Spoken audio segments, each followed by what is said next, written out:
પોરબંદર ચૂંટણી પહેલા ward number 9માં કાર્યાલયનું ભવ્ય ઉદ્ઘાટન.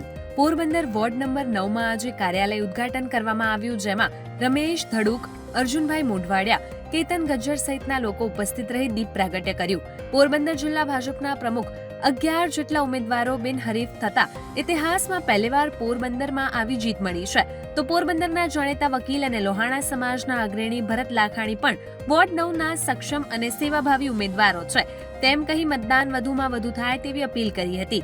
ત્યાં જ યુવા મહિલા ડોક્ટર પણ ઉમેદવારોને આશીર્વચન આપ્યા. મહિલા ડોક્ટરે કહ્યું, વોર્ડ 9 શિક્ષિત અને સમજુ લોકોનો વોર્ડ છે.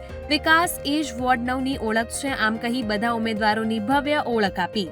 મારું નામ ડૉક્ટર ધ્રુવિશા સાગોટિયા છે. હું વોર્ડ નંબર 9ની રહેવાસી છું. આપણા નસીબ સારા છે કે આ વખતે વોર્ડ નંબર 9ની જે પેનલ સિલેક્ટ થયેલી છે એ બહુ સમૃદ્ધ ફેમિલી અને સેવાભાવી લોકોથી બનેલી આ પેનલ છે. વોર્ડ નંબર 9માં અત્યાર સુધી ખાસો વિકાસ આપણે જોયો છે અને આગળ પણ એવી જ અપેક્ષા છે કે અત્યાર સુધી જે વિકાસ થયો છે એના કરતાં બી ઘણો સારો વિકાસ આ પેનલ કરશે. કેમ કે જે પેનલ સિલેક્ટ થઈ છે એ બહુ સારા ફેમિલીથી બિલોંગ કરે છે અને બહુ એજ્યુકેટેડ લોકો છે. તો અપેક્ષા એમનાથી બહુ હાઈ છે, એક્સપેક્ટેશન હાઈ છે અને પૂરો વિશ્વાસ છે કે ખૂબ પ્રગતિ કરશે વોર્ડ 9. વોર્ડ નંબર 9ના મધ્યસ્થ કાર્યાલયનો શુભારંભ કરેલો છે અને અમને ખૂબ મોટી આશા છે લોકો પાસેથી.